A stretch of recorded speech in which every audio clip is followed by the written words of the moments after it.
अपन maths. सो आशा करती हूँ कि आप सब बढ़िया होंगे। माफ़ी चाहूँगी कि पिछले 3 दिन से चैनल पे कोई नया वीडियो अपलोड नहीं हो पाया, बट आगे से ऐसा नहीं होगा। ओके, हम रोज़ एक वीडियो एक नए टॉपिक के साथ, एक नए कॉन्सेप्ट के साथ अपलोड करेंगे, ठीक है। सो learners on that account, hold on to your seats, because from this session we are going to unravel the mysteries of maths। जो mysteries है ना मैथ्स के, वो हम कुछ अनरिवल करेंगे। कैसे? हम यही कोशिश करेंगे कि हर एक कॉन्सेप्ट सही अंडरस्टैंडिंग, सही मेथड और सही ट्रिक के साथ सॉल्व करने की।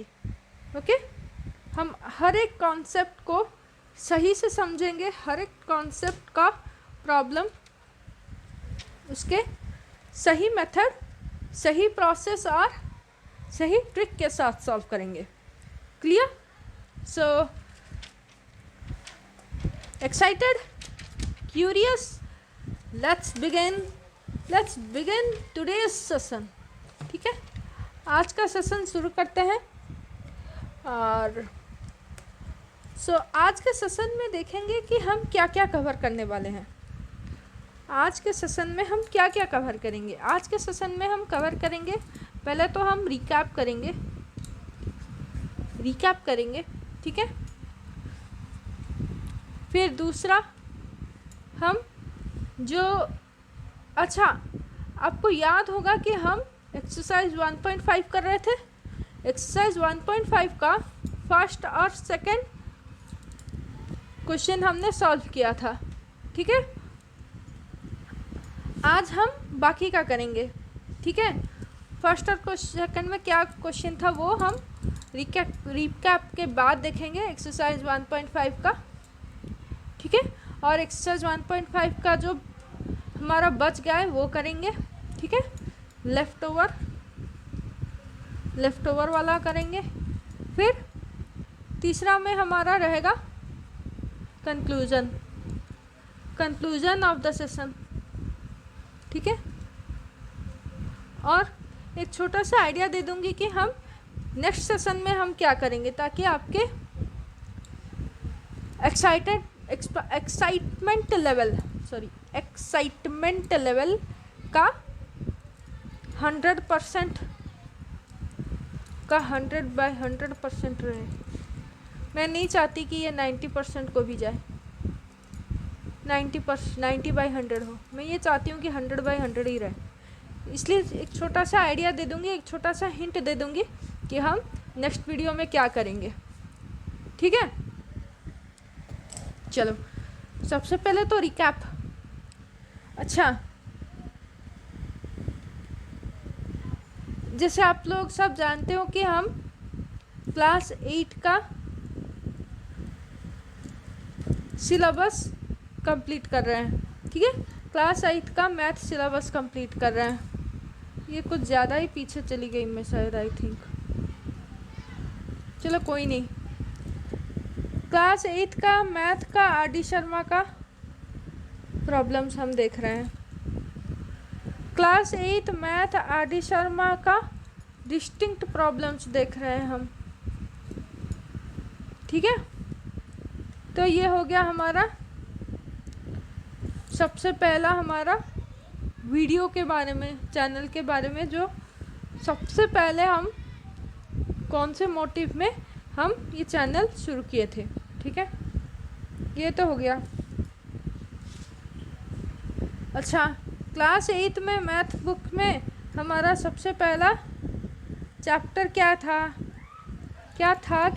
है?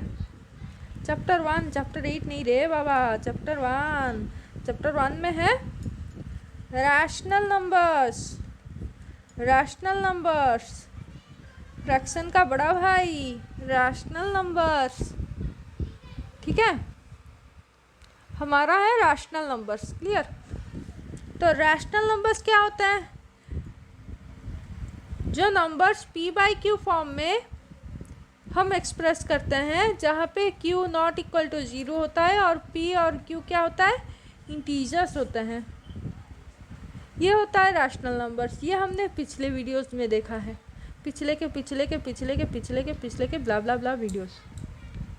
फर्स्ट वीडियो में हमने ये देखा, फिर हमने देखा एडिशन, ठीक है, फिर हमने देखा एडिशन, फिर हमने देखा सब्सट्रैक्शन। अच्छा, एडिशन और सब्सट्रैक्शन के बीच हमने देखा प्रॉपर्टीज। ठीक है, ये सब हमने कवर किया। ठीक है, फिर हमने देखा मल्टीप्लिकेशन। अब आए ना हम पॉइंट पे। अब इतना सारा बोलने का क्या रीजन था भाई, सीधा तो इधर आ जाते हम। कोई नहीं, चलो मल्टीप्लिकेशन। हमने देखा कि दो रैशनल नंबर का एडिशन कैसे होता है, p1 बाई q1 और p2 बाई q2 का एडिशन कैसे होता है। अगर q1 और q2 if the denominators are same, then simply add p1 and p2 whole by q1। ठीक है, क्योंकि q1 और q2 इक्वल है, सिंस q1 और q2 आर इक्वल। ठीक है, तो ये हो गया सिंपल एडिशन। अगर q1 और q2 डिफरेंट हो तो टेक एलसीएम। ठीक है, जो लीस्ट कॉमन मल्टीपल आएगा वो कॉमन डिनोमिनेटर हो जाएगा। तो इसको और इसको चेंज करना पड़ेगा। अगर इसमें से कोई भी सेम है तो उसको वैसे का वैसे रहने दो, नहीं तो चेंज करो। फिर उसके बाद apply addition. Same for subtraction.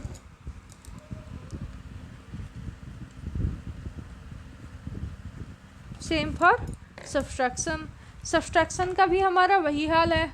ठीक है, क्या करना है सब्सट्रैक्शन में, देखना है कि डिनोमिनेटर्स सेम है कि नहीं। अगर डिनोमिनेटर्स सेम है तो simply subtract p1 and p2। ठीक है, p1 माइनस p2 करो या p2 माइनस p1 करो, जो भी आपको क्वेश्चन में दिया होगा। ठीक है, जो भी आपको क्वेश्चन के अकॉर्डिंग करना होगा। ठीक है, p1 माइनस p2 या p2 माइनस p1, वो क्वेश्चन के अकॉर्डिंग आपको करना होगा। लेकिन प्रोसेस मेथड क्या है, एलसीएम पहले देखो कि डिनोमिनेटर सेम है कि नहीं। अगर डिनोमिनेटर सेम है तो सिंपल सब्सट्रैक्शन। अगर डिनोमिनेटर सेम नहीं है तो फिर से दोबारा टेक एलसीएम। ठीक है, माथापच्ची करो, इसको उससे मल्टीप्लाई करो, इसको उससे मल्टीप्लाई करो, वो ब्ला ब्ला, मतलब ये तो लेंदी हो जाएगा। और अगर अच्छा, लेंदी कब होगा, जब कॉमन फैक्टर्स होंगे। लेंदी लेंदी कुछ नहीं होता है मैथ में, लेंदी होता ही नहीं है। लेंदी मतलब वो होता है जब आपको समझ में नहीं आएगा, प्रॉब्लम्स आपको जब समझ में नहीं आएगा ना, तब वो लेंदी होता है। जब आपको समझ में आ रहा होगा, आपका हाथ चल रहा होगा ना, तब कोई चीज़ लेंदी नहीं होता है। ठीक है, तो यहाँ पे क्या है, प्रोसेस थोड़ा मेथड स्टेप्स थोड़ा ज़्यादा होते हैं करने को। ठीक है, इसलिए मैं बोलती हूँ मज़े से करो, मज़े से करो, मज़े से करो। ठीक है, मज़ा ले के करो।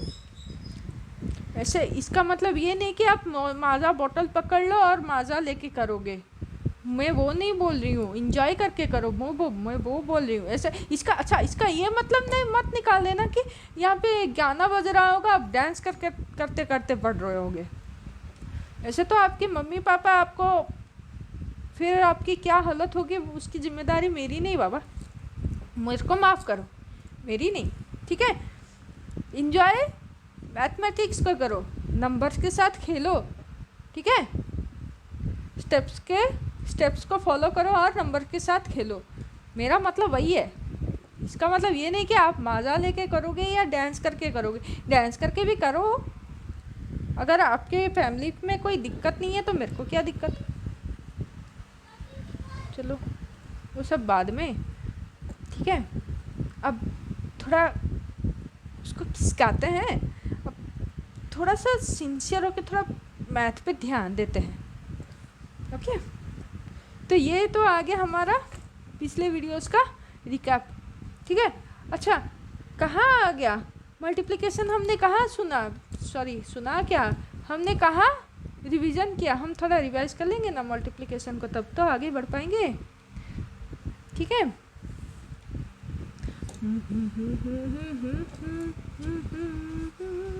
अच्छा, मल्टीप्लिकेशन, चलो आगे बढ़ते हैं मल्टीप्लिकेशन की ओर। अच्छा, अभी मैंने जो किया ना वो आप मत करना, ठीक है। मैं तो कर देती हूँ कभी कभार, लेकिन आप मत करना बच्चों, ठीक है। तो मल्टीप्लिकेशन में हम क्या देखे थे? मल्टीप्लिकेशन में हमने देखा था what is multiplication, sorry, multiplication is repeated addition, ठीक है। Multiplication is nothing but repeated addition, ये हमने देखा था। इसका एग्जांपल्स भी हमने देखा था कि कैसे रिपीटेड एडिशन, इसको समझा भी था हमने, ठीक है।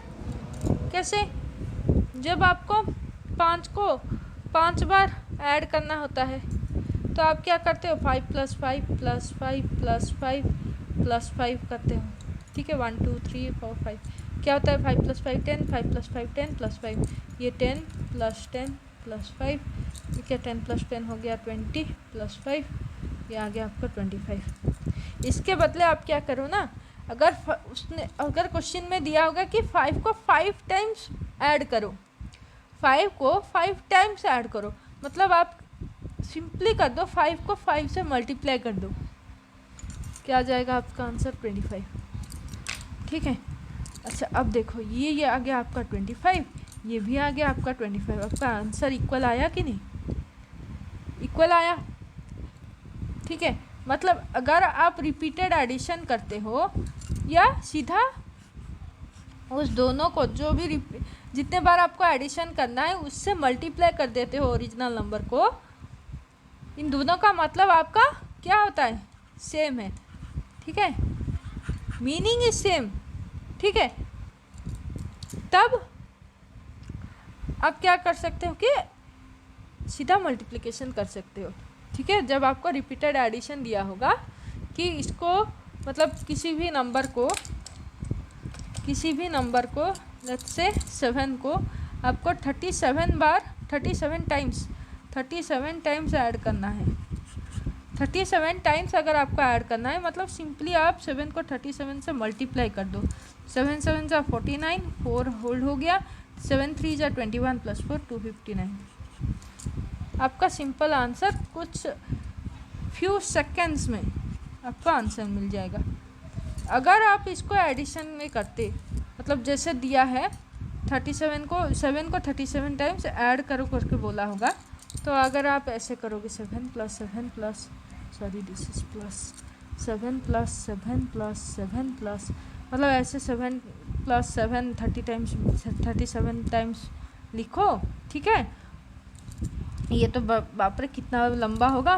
फिर 7 + 7 14, 14 + 7 इज 21, 21 + 7 28, 28 + 7 35, 35 + 7 इज 42, 42 + 7 इज 49, 49 + 7 इज 50। ये तो 10 टाइम्स ऐसे 70, फिर उसके बाद फिर से और 10 टाइम्स, फिर और 10 टाइम्स, फिर और 7 टाइम्स। मतलब ये कितना बड़ा, कितना लेंदी, कितना मतलब टाइम टेकिंग होगा वो सोचो। और आप कहाँ पे गलती कर सकते हो वो भी सोच लो। 37 टाइम्स ऐड करना इजी है या 37 को 73 नहीं रे बाबा, 37 को 7 से मल्टीप्लाई करना इजी है? कौन सा इजी है? This is easy, addition is easy और multiplication is easy. Of course multiplication is easy, है कि नहीं? Multiplication is easy. So where do we use this kind of multiplication? We use in business, for business purposes, for accounting purposes, ठीक है। अच्छा, कहाँ कहाँ पे अकाउंटिंग नहीं होता है? इंडस्ट्रीज में होता है, स्कूल्स में होता है, ठीक है, मेडिकल्स में होता है, ठीक है, शॉप्स में होता है, मतलब बिजनेस, जो भी बिजनेस में होता है, या मतलब कुछ खरीदना हो, बाइंग सेलिंग में होता है।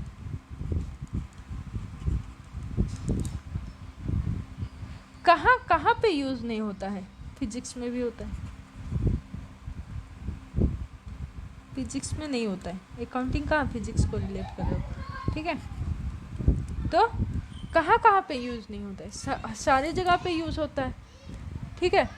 सो ये हो गया आपका मल्टीप्लिकेशन का लेसन, कंसेप्ट, ठीक है।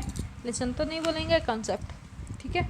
तो हमने पिछले वीडियोस में देखा कि यही मल्टीप्लिकेशन जब हम रैशनल नंबर्स में यूज़ करते हैं, ठीक है, P1/Q1 को P2/Q2 से मल्टीप्लाई करना होता है, तब हमारा मेथड क्या होता है, ठीक है। मेथड ये कुछ भी नहीं है, P1 को P2 से मल्टीप्लाई करो और Q1 को Q2 से मल्टीप्लाई करो, जो भी आंसर आया P1 P2/Q1 Q2। अब देखो कि कॉमन फैक्टर कुछ है कि नहीं इन दोनों के बीच। अगर कुछ कॉमन फैक्टर है तो कैंसिल आउट करो और सिंपलेस्ट फॉर्म में रिप्रेजेंट करो।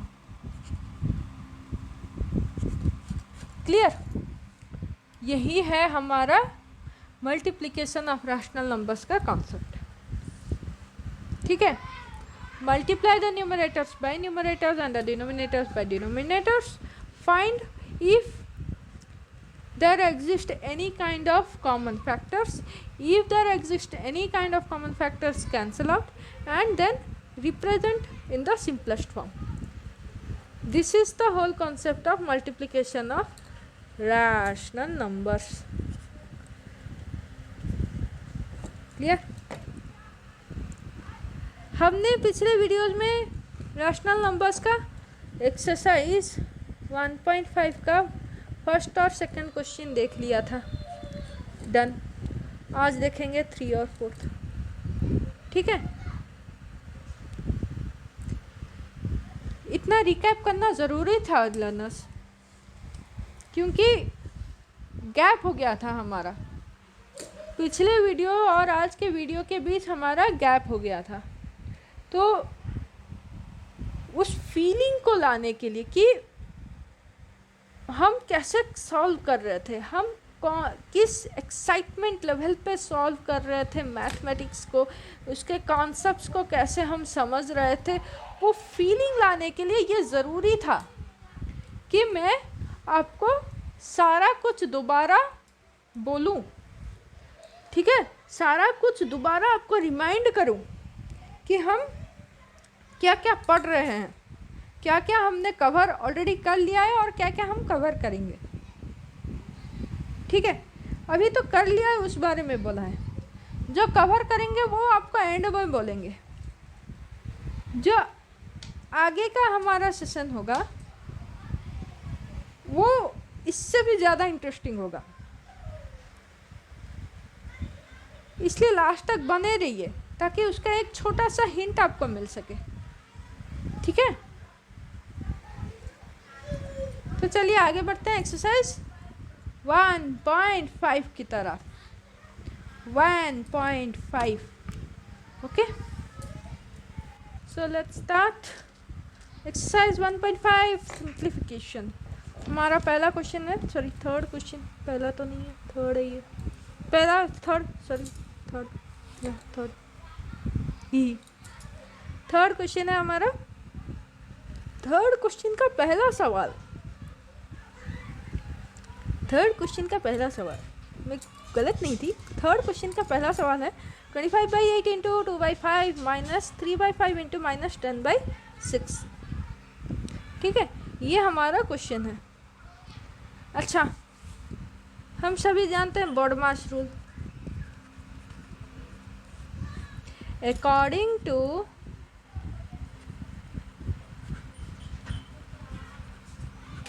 बॉडमास रूल,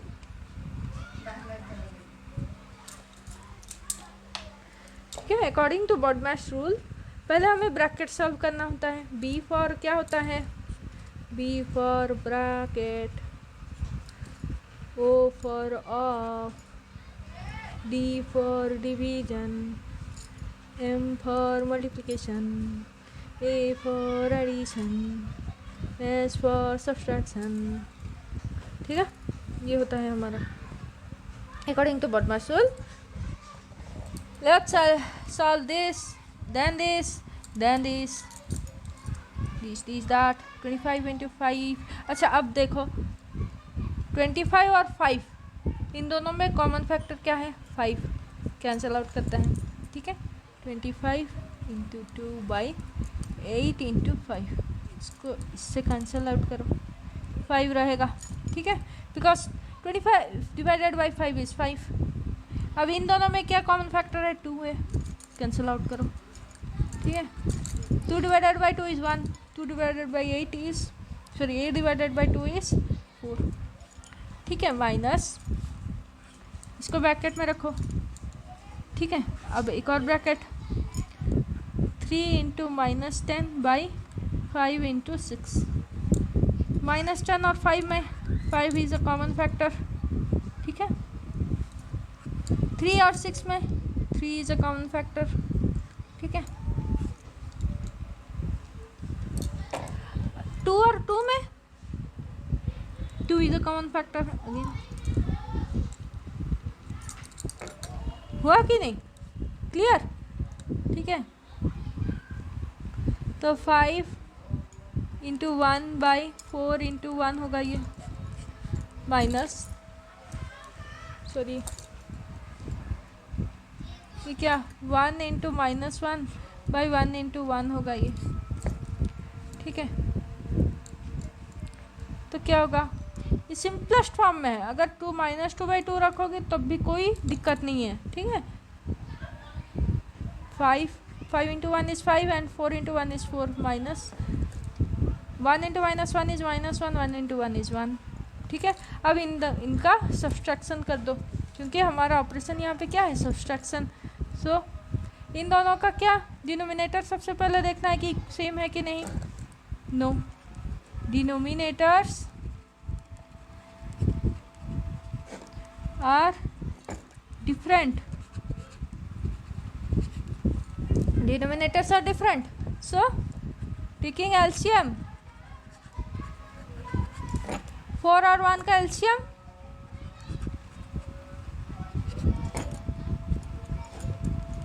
4, क्योंकि 4 इंटू 1 इज़ 4, 4 और 1 का कोई कॉमन फैक्टर नहीं है, तो simply we need to multiply the 2 denominators to take their LCM. ठीक है, हो गया, तो 4 मिल गया हमारा। अब यहाँ पे तो 4 है, इसके साथ कोई छेड़खानी नहीं करनी पड़ेगी, अब इसके साथ थोड़ी छेड़खानी करो। ठीक है, 5/4 को जैसे का तैसे रहने दो, माइनस 1/1 इंटू 4 करो, दोनों को, न्यूमरेटर को और डिनोमिनेटर को, थोड़ा उसमें थोड़ा छेड़खानी करना पड़ेगा। ठीक है, जो कि आया हमारा -4/4। ठीक है, तो ये क्या हो गया, 5/4 माइनस ऑफ -4/4। अब इसको सीधा करो, 5 माइनस ऑफ -4। अच्छा, minus into minus is plus, तो 5 + 4 हो जाएगा ये /4, 9/4। ये आ गया हमारा सिंपलेस्ट आंसर। ठीक है, the simplest answer for this question. ठीक है, 25/8 इंटू 2/5 माइनस 3/5 इंटू माइनस 10/6। इसका सिंपलेस्ट आंसर हमें क्या मिला, 9/4। क्लियर? अब ये कैसे सॉल्व करते हैं ये क्लियर हो जाएगा, हो गया आपको। ठीक है, इसका एक बेसिक आइडिया मिल गया कि हमें क्या करना है। अगर ब्रैकेट में हमें दिया होगा, ठीक है, कोई भी ऑपरेशन हमें ब्रैकेट में दिया होगा तो पहले ब्रैकेट सॉल्व करेंगे हम, ब्रैकेट में जो भी ऑपरेशन दिया होगा उसको सॉल्व करेंगे। ठीक है, फिर बाद में बाहर में जो ऑपरेशन दिया है, जो ब्रैकेट के बाहर है, वो ऑपरेशन हम सॉल्व करेंगे। ठीक है, ये याद रखना, बॉडमास रूल याद रखना। B for bracket, O for off, M D for division, M for multiplication, A for addition और S for subtraction, इस फॉर्म में होता है। ठीक है, यहाँ से आया जाएगा, ये पहले, ये दूसरा, ये तीसरा, ये चौथा, ये पांचवा, ये छठा, ऐसे सॉल्व होता है। सबसे पहले ब्रैकेट, फिर ऑफ, फिर डिवीजन, फिर मल्टीप्लिकेशन, एडिशन, फिर सब्सट्रैक्शन। सब्सट्रैक्शन सबसे लास्ट में होता है हमारा सॉल्व। ठीक है, ये होता है हमारा बॉडमास रूल का क्या, बॉडमास रूल का स्टेटमेंट।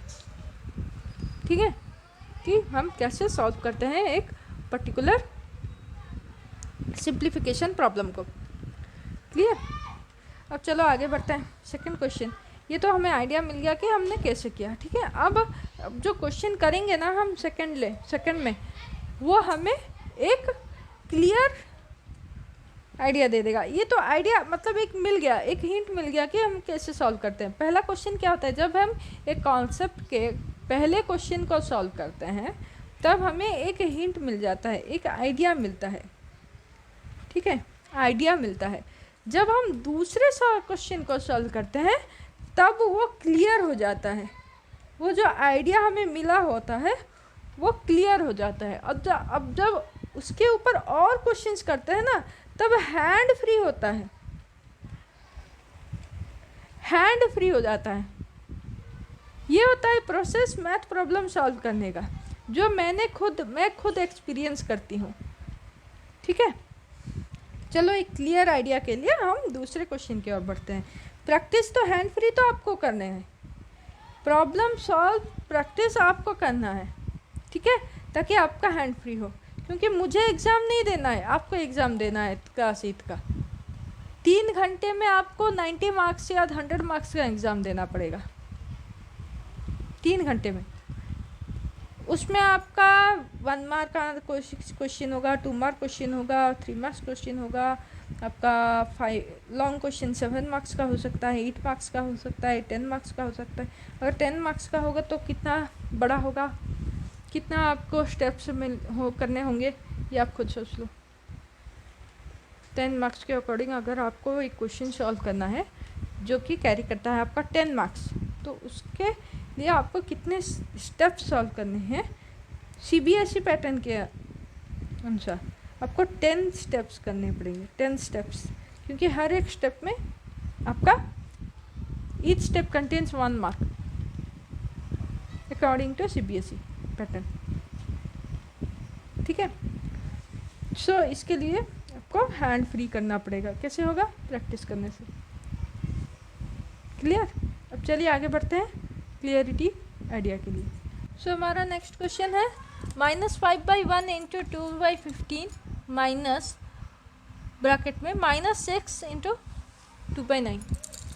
तो मल्टीप्लाई करते हैं पहले ब्रैकेट, फिर सब्सट्रैक्शन की ओर बढ़ेंगे तो -5 × 2/1 × 15। ठीक है, माइनस, इसको ब्रैकेट में रख लो ताकि कोई कंफ्यूजन हो। -6 × 2/1 × 9। 1 क्यों लिखा ये आप जानते होंगे, क्योंकि यहाँ पे क्वेश्चन में सिंपली 6 दिया है, मतलब डिनोमिनेटर में क्या है 1 है। ठीक है, अगर सिर्फ 6 दिया होगा, एक रैशनल नंबर को एक इंटीजर के तौर पे दिया होगा, इंटीजर में आपको रिप्रेजेंट करा होगा, इंटीजर को हम कैसे रैशनल नंबर में फिर कन्वर्ट कर सकते हैं, उसको डिनोमिनेटर क्या होगा 1 होगा। ठीक है, अगर सिर्फ 6 दिया है या सिर्फ एक रैशनल एक इंटीजर दिया है तो डिनोमिनेटर में क्या होगा 1 होगा। ठीक है, this is the general form. ठीक है, तो इन दोनों के बीच कोई कॉमन फैक्टर नहीं है, इन दोनों के बीच कोई कॉमन फैक्टर है, yes 5 is a common factor. अब इन दोनों के बीच कॉमन फैक्टर है 3, यस ठीक है, 3 2 जा 6, 3 3 जा 9, ठीक है। अब मल्टीप्लाई कर दो, -1 into 2 is -2 by 1 into 3 is 3 -2 into 2 is -4 by 1 into 3 is 3। अब इन दोनों में डिनोमिनेटर क्या है, डिनोमिनेटर सेम है, ठीक है। तो डिनोमिनेटर सेम है मतलब simple subtraction, -2 minus of -4 by 3, मतलब -2 प्लस 4 बाई 3। अब -2 प्लस 4 क्या होता है, 4 minus 2 is 2 by 3। This is our simplest form of the question, ठीक है। सिंपलेस्ट सॉल्यूशन क्या है, सिंपलेस्ट सॉल्यूशन, ठीक है। समझ आया, आइडिया क्लियर हो गया। पहले ब्रैकेट हमने यहाँ पे क्या किया, पहले हमने ब्रैकेट सॉल्व किया, ठीक है। ब्रैकेट सॉल्व करने के बाद हमने क्या किया, सिंपल सब्सट्रैक्शन हमें जो दिया गया था, ठीक है, ब्रैकेट के बाहर जो भी ऑपरेशन हमें दिया गया था हमने वो किया, क्लियर। और चलिए आगे बढ़ते हैं नेक्स्ट क्वेश्चन की ओर, ठीक है। नेक्स्ट क्वेश्चन में है वही सिंप्लीफिकेशन, ठीक है, थोड़ा बड़ा, लेकिन थोड़ा बड़ा। तो चलिए बर्थडे की ओर बढ़ते हैं, बर्थडे नहीं बर्थडे की ओर बढ़ते हैं, ठीक है। बड्डा वाला क्वेश्चन, लेट्स सॉल्व बड्डा वाला question. So our next question is simplify again, लेकिन थोड़ा बड्डा वाला, ठीक है। बर्थडे से क्या याद एक गाना याद आ गया, बर्थडे क्या कुछ था, अब और याद नहीं आ रहा है, चलो छोड़ो। बड़े दिल वाला, 13/9 into -15/2 plus 7/3 into 8/5 plus 3/5 into 1/2, ये है हमारा क्वेश्चन। सबसे पहले हमें क्या करना है, ब्रैकेट सॉल्व करना है, फिर हमें बाहर जो दिए गए हैं ऑपरेशन उसको सॉल्व करना पड़ेगा, ठीक है। ये है हमारा प्रोसेस। तो 13 इंटू -15/9 इंटू 2, ठीक है, प्लस 7 इंटू 8/3 इंटू 5, ठीक है, प्लस 3/3 इंटू 1/5 इंटू 2, ये है हमारा स्टेप 1। स्टेप 2 में क्या होगा, ये देखो 3 है इसका कॉमन फैक्टर, तो -5 हो जाएगा, ये 3 हो जाएगा, 13 इंटू -5, अच्छा 13 5 जा कितना होता है 65 बाई 3 2 जा 6 प्लस 7 8 जा 56 रे बाबा, 3 5 जा 15, ठीक है, प्लस 3 1 जा 3, -5 इंटू 2 -10, माइनस कहाँ से आया रे, ये माइनस नहीं है, कुछ नहीं है रे बाबा, ये कुछ नहीं है रे बाबा, बड्डा कंफ्यूज कर रहे हो तुम, खुद को कंफ्यूज कर रहे हो, वो कंफ्यूजन नहीं होना है। अब यहाँ पे देखो 6 15 और 10, ठीक है। अब इन तीनों का हमें सॉल्व करना है, इन तीनों का एलसीएम निकालना पड़ेगा। पहले दोनों का निकालते हैं, इन दोनों का निकालते हैं, फिर इसका निकालेंगे। यहाँ पे क्या एसोसिएटिविटी प्रॉपर्टी यूज़ करना है, ठीक है। एसोसिएटिविटी प्रॉपर्टी यूज़ करेंगे, A*B*C सॉल्व करेंगे, ठीक है। पहले इन दोनों को सॉल्व करेंगे, फिर इसको सॉल्व करेंगे, ठीक है। तो -65/6 प्लस 56/15 प्लस 3/10, ठीक है। तो इन दोनों का एलसीएम 6 और 15 का 3 2 जा 5 जा, ठीक है, सॉरी अरे 3, तो एलसीएम क्या है, 3 2 जा 6, 6 5 जा 30 आ गया एलसीएम, ठीक है। एलसीएम इक्वल्स टू 30, मतलब 65/6 इंटू 5 करो, ठीक है, तो आ जाएगा हमारा 5 5 जा 25, 2 5 2 जा 5 6 जा 30, 30 प्लस 2 इज -32 बाई 6 5 जा 30, इसको मल्टीप्लाई करो 15, 56/15 इंटू 2 क्योंकि 15 2 जा 30 होता है, 6 2 जा 12, ठीक है, 6 2 जा 12 है, तो एक सेकेंड, 6 2 जा 12 है, ये 1 रह जाएगा, 5 2 जा 10 11, ठीक है, 1 1 2, 15 2 जा 30, अब इन दोनों को ऐड करो,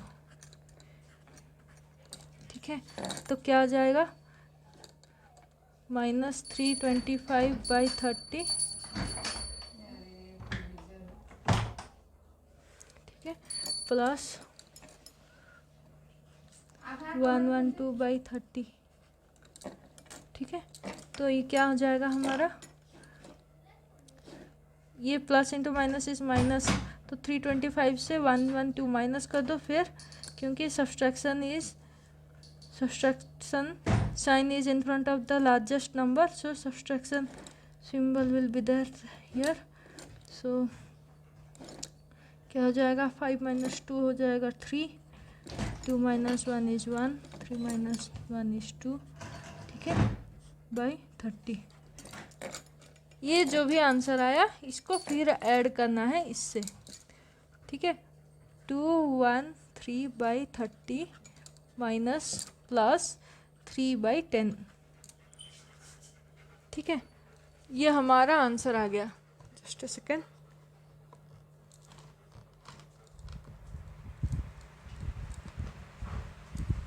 ठीक है, तो अब इन दोनों का एलसीएम निकालना पड़ेगा क्योंकि 30 और 10 है, एलसीएम डिफरेंट, यहाँ पे डिनोमिनेटर डिफरेंट है, तो एलसीएम कितना हो जाएगा 30 और 10 का, 10 से ही कर लो 3 1, तो एलसीएम इज 30 सर, तो इसको कुछ नहीं चेंज करना पड़ेगा, चलो बहुत बढ़िया, ठीक है, तो -213/30 प्लस 3/10 इंटू 3 कर दो, तो क्या आ जाएगा 9/30 आ जाएगा, प्लस 9/30, ठीक है, इसी पेपर में सॉल्व कर लेती हूँ इसको, ये प्लस इंटू माइनस इस माइनस, सो 213 से 9 को माइनस करोगे तो 202 आ जाएगा, सॉरी 204 आ जाएगा, ठीक है, तो -204/30, ये आप एक बार कैलकुलेटर से चेक कर लीजिए कि 204 आ रहा है कि नहीं, ठीक है, तो 204/30, अब 204/30 इसमें कोई कॉमन फैक्टर है, ठीक है, ये चेक करते हैं, कैसे चेक करना है, इसका लास्ट डिजिट देखो 4 है, ठीक है, इसका लास्ट डिजिट देखो 2 है, 4 और 0 है, तो 4 और 0 डिविजिबल बाय 2 होता है, तो कॉमन फैक्टर एक है 2102, ठीक है, ये क्या होगा 15। अब देखो 5, अब 3 में अगर कोई नंबर डिविजिबल होना हो, ठीक है, तो उसका रूल क्या होता है, जो नंबर दिया होगा, जो 2 डिजिट या 3 डिजिट नंबर दिया होगा, उन डिजिट्स को ऐड करो, जो आंसर आएगा ऐड करने के बाद वो देखो कि वो नंबर डिविजिबल बाय 3 है कि नहीं, ठीक है, यहाँ पे 1 + 0 इज 2, सॉरी 1 + 0 इज 1, ठीक है, 1 + 2 इज 3, तो 3 is divisible by 3, yes, 1 + 5 is 6, 6 is divisible by 3, yes, फिर से 3 से, ठीक है, कैंसिल आउट करो, ये 5 हो जाएगा, ये 3 जा, फिर ये 1 4 34, अब 34 और 5 तो 5 में ही डिविजिबल होगा और कोई नंबर से डिविजिबल नहीं होगा, और 34 यहाँ पे 1 डिजिट में 4 है, 4 इज़ नॉट डिविजिबल बाई 5, ठीक है, अगर 0 या 5 होता तब डिविजिबल होता, तो अब we can not cancel out, so this is simply 34/5, so our answer is 34/5, clear. How did we get it? ठीक है, पहले हमने ब्रैकेट सॉल्व किया, ठीक है, ब्रैकेट सॉल्व करने के बाद ऐड किया, इसमें एसोसिएटिविटी प्रॉपर्टी यूज़ किया क्योंकि हमारे पास थ्री रैशनल नंबर्स हैं, तो तीनों को ऐड करने के बजाय हमने दोनों को ऐड किया, फिर तीसरा ऐड किया, ठीक है, एसोसिएटिविटी प्रॉपर्टी लगा के, ठीक है। दोनों को ऐड करने के लिए हमें एलसीएम चाहिए था, तो हमने एलसीएम निकाला, दोनों का एलसीएम हमें मिला 6 और 15 का हमें मिला 30, तो 6 को 5 से मल्टीप्लाई किया, 15 को 2 से मल्टीप्लाई किया, जो भी आंसर आया उसको ऐड किया, ऐड करने के बाद जो भी आंसर आया उसको, ये जो बच गया था हमारा सी से हमने मल्टीप्लाई किया, सॉरी ऐड किया, फिर जब सी से ऐड किया तो हमें एक आंसर मिला। अब वो जो आंसर था ना, वो उसमें हमने देखा कि कोई कॉमन फैक्टर है कि नहीं दोनों के बीच, न्यूमरेटर और डिनोमिनेटर के बीच, क्योंकि हमें कुछ कॉमन फैक्टर्स मिले तो हमने कैंसिल आउट किया, और कैंसिल आउट करने के बाद जो भी आंसर आया वो हमारा सिंपलेस्ट फॉर्म है, ठीक है, क्योंकि हमारा क्वेश्चन है सिंप्लीफाई, तो हमने सिंपलेस्ट फॉर्म में आंसर निकाला, ठीक है। अब चलो नेक्स्ट क्वेश्चन की ओर बढ़ते हैं, ठीक है, जहाँ पे हमें क्लियर हो जाएगा, एक क्लियर आइडिया मिल जाएगा, clear. So learners, let's move towards the last but not the least question of our video, today's video, ठीक है। So our question is 1/4 into 2/7 minus 5/14 into minus 2/3 plus 3/7 into 9/2। तो ये हमारा क्वेश्चन। So let's solve. पहले bracket फिर बाहर का, ठीक है, पहले अंदर का फिर बाहर का, 1 into 2/4 into 7 माइनस ब्रैकेट में 1 into 2 को 5 इंटू माइनस 2/14 इंटू 3, ठीक है, ब्रैकेट में प्लस 3 इंटू 9/7 इंटू 2, ठीक है, इन दोनों को काटो, ठीक है, इन दोनों को, ठीक है। अब आंसर क्या आएगा? 1 into 1/2 into 7 minus 5 into minus 1/3 into 7, ठीक है, प्लस 3 इंटू 9/7 इंटू 2, ठीक है। इक्वल टू डालना भैया, मैं थोड़ा भूल रही हूँ कभी कभार, ठीक है, इक्वल टू डालना ज़रूरी है। 1/14 माइनस 5/21 प्लस 3 9 27/14, ठीक है। अब देखो किन दोनों का डिनोमिनेटर सेम है, यहाँ पे गौर करो, ठीक है। आई एम वेरी हैप्पी क्योंकि डिनोमिनेटर सेम आ गया। चलो अब इन दोनों को पहले ऐड करो, फिर इसको मेरे सब्सट्रैक्ट करते हैं, ठीक है। 1/14 प्लस 27/14 माइनस 5/21, एसोसिएटिविटी प्रॉपर्टी,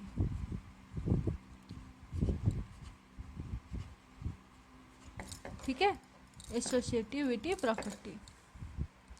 तो क्या है ये, सीधा ऐड करो 1 + 27, क्योंकि डिनोमिनेटर सेम है, माइनस 5/21 वैसे का वैसा रहेगा, ठीक है। तो 28/14 माइनस 5/21। अब इन दोनों का एलसीएम क्या होगा? एलसीएम 14 और 21 का, ठीक है, 14 और 21 का, 14 21 7 जा 2 जा 3 जा 7 2 जा 14 14 3 जा इज 42, ठीक है। एक बार चेक कर लेना, 14 इंटू 3 3 2 जा 3 4 जा 12 3 1 जा 3, हाँ सही है रे, आई एम करेक्ट। चलो तो 42 मतलब इंटू 3 करो, यहाँ पे इंटू 2 करो, ठीक है। तो 28/14 इंटू 3, ठीक है, 8 3 जा 24, 2 रह गया ऊपर, 3 2 जा 6 7 8/42, ये क्या आ जाएगा? 5 2 जा, ठीक है, 5 2 जा 10/42, ठीक है। अब इन दोनों को क्या करना, ये माइनस में है रे, माइनस भूल क्यों जाते हो। तो ये क्या हो जाएगा 84/42 माइनस ऑफ -10/42, ठीक है। तो क्या हो जाएगा, माइनस इंटू माइनस प्लस हो जाएगा, तो 84 + 10/42 विच इज इक्वल्स टू 94/42। अब जैसे पिछले क्वेश्चन में किया था, यहाँ पे भी वैसे ही करेंगे। अब देखो 94 और 42, 4 और 2 है 1 डिजिट में, मतलब 2 से डिविजिबल है, ठीक है। तो ये क्या हो जाएगा 2 4 जार 8, ये 1 बोरो हो जाएगा, मतलब ये 14 हो जाएगा, 7 हो जाएगा, और ये को हो जाएगा 21 हो जाएगा। अच्छा, 47 is not divisible by any number because 47 is a prime number. ये 21, तो नो चेंज। सो हमारा आंसर क्या आ जाएगा, अब कहाँ पे लिखूँ रे, यहीं पे लिख देती हूँ, ठीक है, यहाँ पे लिख देती हूँ, ठीक है, इक्वल्स टू 47/21 हमारा simplest answer of the question. Clear. So learners, हमने कैसे मल्टीप्लिकेशन प्रॉब्लम सॉल्व किया, with bracket, without bracket, with addition, combination of addition and subtraction, without combination of addition and subtraction, मतलब सिंपल मल्टीप्लिकेशन। तो multiplication में हमने बहुत कुछ सीखा कि कैसे सीधा मल्टीप्लाई करें, कि कैसे हम कॉमन फैक्टर निकाल के कैंसिल आउट करें, कि कैसे हम सिंपलेस्ट फॉर्म निकालें, कि कैसे हम एडिशन और सब्सट्रैक्शन के को घुसाकर वो, मतलब एडिशन सब्सट्रैक्शन के साथ मल्टीप्लिकेशन करें। ये सब हमने इस वीडियो में कंप्लीट किया है, ठीक है। आई होप कि आपको एक क्लियर आइडिया मिला होगा कि हम क्वेश्चंस कैसे सॉल्व करते हैं। अगर मैं श्योर हूँ कि अगर आपको ऐसे क्वेश्चंस मिलेंगे तो आप ज़रूर से सॉल्व कर पाओगे, ठीक है। I am damn sure about that. So have confidence in you, practice all the questions of R.D. Sharma and the NCERT book you are following. Your teacher is following, your syllabus is following. जो NCERT book आपको आपकी class 8 में दिया गया है ना, उसके questions करो, फिर R.D. शर्मा के क्वेश्चंस करो। इन दोनों को क्वेश्चंस को करोगे तो आपको कोई नहीं रोक सकता रैशनल नंबर्स में मास्टरी हासिल करने के लिए। आई स्टैम्प इट कि अगर आप इन दोनों के सारे क्वेश्चंस इजीली सॉल्व कर देते हो तो आपको रैशनल नंबर्स के एडिशन, सब्सट्रैक्शन और मल्टीप्लिकेशन में मास्टरी हासिल करने के लिए कोई नहीं रोक पाएगा, ठीक है। मैं स्टैम्प लगा के दे देती हूँ ये बात। सो learners, thanks for watching the video, ठीक है। अच्छा, मैं तो कुछ भूल रही हूँ शायद, यहाँ पे मैंने सारे टॉपिक्स तो कवर नहीं किए, मैंने रिकैप कवर किया, मैंने जो एक्सरसाइज है वो कवर किया, लेकिन मैंने हिंट नहीं दिया। आगे हम देखेंगे कि ये जो प्रॉपर्टीज़ हमने पिछले वीडियोस में देखे हैं वो मल्टीप्लिकेशन में कैसे होते हैं, हमने वो देखा है, वो हमने चेक किया है, ठीक है। वो हमने हिट एंड ट्रायल मेथड में चेक किया है कि मल्टीप्लिकेशन प्रॉपर्टी होल्ड कर रहा है कि नहीं। सारे प्रॉपर्टीज, मतलब सॉरी, मल्टीप्लिकेशन प्रॉपर्टी तो नहीं होता है, मल्टीप्लिकेशन एक क्या होता है, ऑपरेशन होता है। तो जो प्रॉपर्टीज हमने देखा है, एसोसिएटिविटी, एसोसिएटिविटी, फिर क्या बोलते हैं कम्यूटेटिविटी, फिर जो क्लोजर प्रॉपर्टी, ये सब देखा है हमने, वो सारे प्रॉपर्टीज होल्ड हो रहे हैं। हमने वीडियो में, पिछले वीडियोस में ये चेक किया था हिट एंड ट्रायल मेथड में। तो अब उसका एप्लीकेशन देखेंगे कि कैसे हम सॉल्व कर रहे हैं उन सारे प्रॉपर्टीज़ को यूटिलाइज करके। फिर हम आगे बढ़ेंगे डिवीज़न की तरफ कि how does a division operation apply on rational numbers, ठीक है। अब ये मत पूछना कि राम सीता के, रामायण के बाद राम और सीता कौन है। अब ये मत पूछ लेना कि रैशनल नंबर्स क्या है, क्योंकि रैशनल नंबर्स के ऊपर ही हम पढ़ रहे हैं, ठीक है। अगर आपको कोई डाउट है तो मैंने इस वीडियो के शुरुआत में ये तो बोला है कि रैशनल नंबर्स क्या है, ठीक है। मैंने शॉर्ट्स भी अपलोड किया है रैशनल नंबर्स के ऊपर, ठीक है, वो भी आप देख सकते हो। पिछले वीडियोस भी आप देख सकते हो जहाँ पे मैंने रैशनल नंबर्स को बार बार बार बार रिपीटेडली एक्सप्लेन किया है कि व्हाट आर रैशनल नंबर्स, ठीक है। So don't get confused about rational numbers, ठीक है। एंड या thank you for watching the video, please keep supporting me, please like share and subscribe the channel, ठीक है। I am repeatedly pleasing you that please like share and subscribe and help me grow, ठीक है, ताकि हम और अच्छी quality के videos upload कर सकें, ठीक है। You can comment me your ideas, you can comment me the drawbacks of my videos what I'm uploading. You can comment me, and that I won't take as negative. I will really accept my drawbacks and I will try my best to work on it, ठीक है, and we will grow together. Clear? We will grow together. So thanks. Let's end up our session for today because already it has been a good big time of lesson. So let's end up it. Okay. So thank you. Bye bye.